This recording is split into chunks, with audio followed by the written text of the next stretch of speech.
Because I meditate for a long time and I do japa, so God will give me a good breath and will not give good breath to criminal? No. So these people say we are very close to the reality, we are very close to the science, therefore we understand, you people simply talk and discuss. Our philosophy is so profound. Our philosophy is very practical. We all are breathing. We are brothers and sisters. This whole universe is a family. And there is only one supplier who is supplying life breath to all. Jewish literature confirms this idea. Life is breath and breath is life. It says, in this compact sutra, whole science of breath comes. Now, anyone who knows the behavior of this breath can prolong life. I'm going to give you a hint. How can you work hard for a long time, not get tired? And how can you prolong your life, which is the practice that anyone can do in the world without any teacher? This is my subject matter today, and then I'll go ahead. Breathing exercises do directly scientifically affect the motion of lungs. If you monitor the motion of lungs, you come to know that shallow breath will change the motion of lungs. Now see, if I am doing it in agony, the graph will be different. If I am jogging, the graph will be different. You see. Now, when I am doing this, what is happening to the heart? I will explain to you. This shallow breathing, fast breathing, unnatural breathing in abnormal condition is disturbing the motion of lungs, which is disturbing the right vagus nerve too. Right vagus nerve has something to do with our digestion.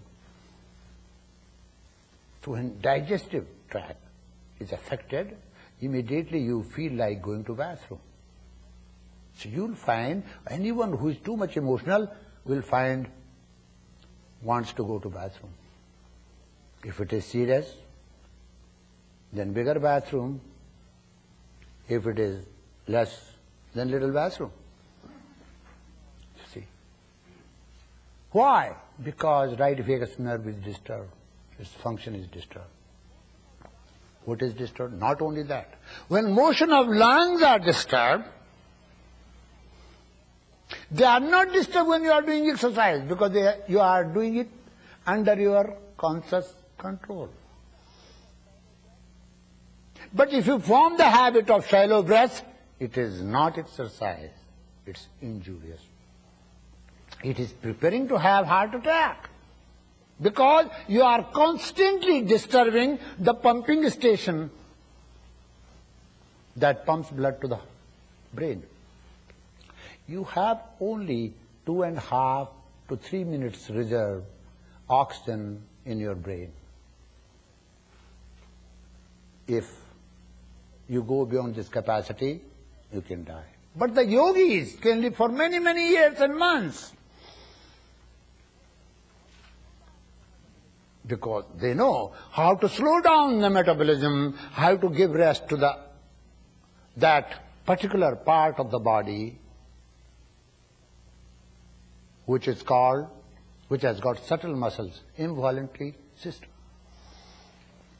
We demonstrated it now that there is nothing like involuntary system. It can be brought under voluntary control because of the breath. But look here, if you say, is it a spiritual exercise? According to me, it is not. It is a preparation for higher rung. If you do not allow me to go outside, how can I go to the kitchen and eat? If your body creates obstacle for you, you cannot meditate. If your breath creates obstacle for you, you cannot deal with your mind. Though it is not a spiritual exercise, but it is a must, auxiliary, important exercise. There are many, many exercises. In advanced stage, you can do the exercises which are very difficult. I'm not going to mention and waste your time, but those which are useful exercise. First useful exercise is deep diaphragmatic breath. You don't see your diaphragm. The healthiest muscle in your body is your diaphragm. You can move grand piano with the help of your diaphragmatic muscle. It's so strong. Even the weakest person's diaphragm is very strong. But it becomes inactive. It loses its capacity when it is not used. You don't allow your finger to be used for 1 year, you know what happened? You will find difficulty to do this.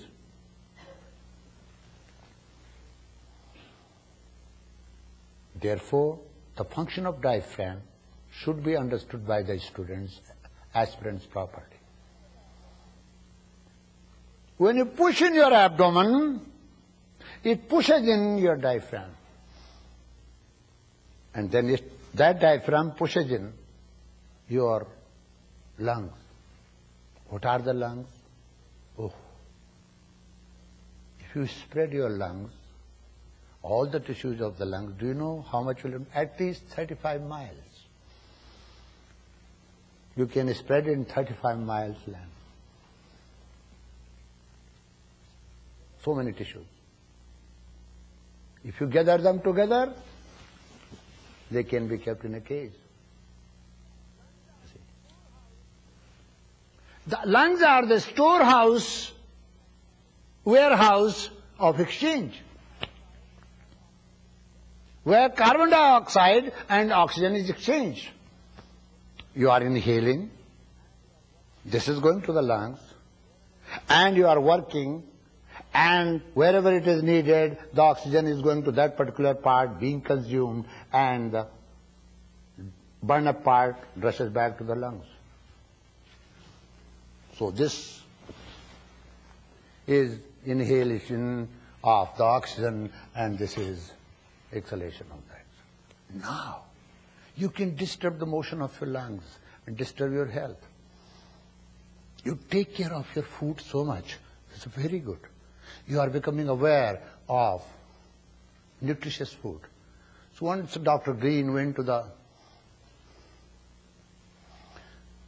director of Mr. Menninger, Karl Menninger, who is German, and he started talking about diet. You know what did he say? You are a diet nut. You are depriving me of my hamburger. But once you become aware of this, that is not enough. Most important food, if you really want to know, is pranas. You can live without food for many days. You cannot live without prana, even for many minutes.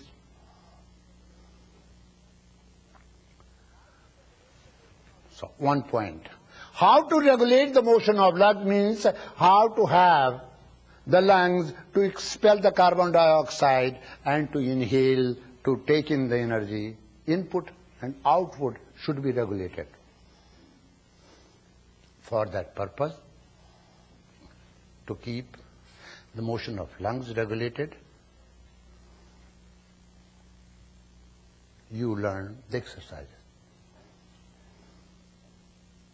Respiratory system, medically, scientifically, controls all other systems. If respiratory system fails, other system cannot survive. No system in the body. You see. Therefore, it is important for you to understand. So first purpose is, if you do not exhale and keep the motion of lungs regulated, keep balance between exhalation and inhalation to expel, if you cannot expel carbon dioxide and You see, if you cannot inhale enough